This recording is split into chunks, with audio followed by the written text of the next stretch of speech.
This is the VIVO Y35, and today we would like to demonstrate that you can share the Wi-Fi network password on this device. So first of all, swipe downwards from the top part of your display in order for the notification and control center to be launched. Then expand the available shortcuts, tap and hold at the Wi-Fi icon.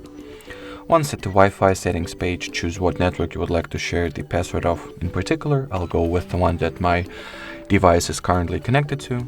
Then tap on it. At the following network details page, click on the share icon over here.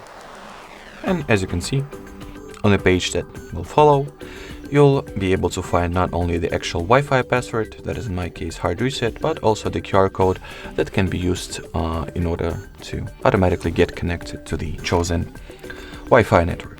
Alrighty, so that will be it. Thanks for watching and bye-bye.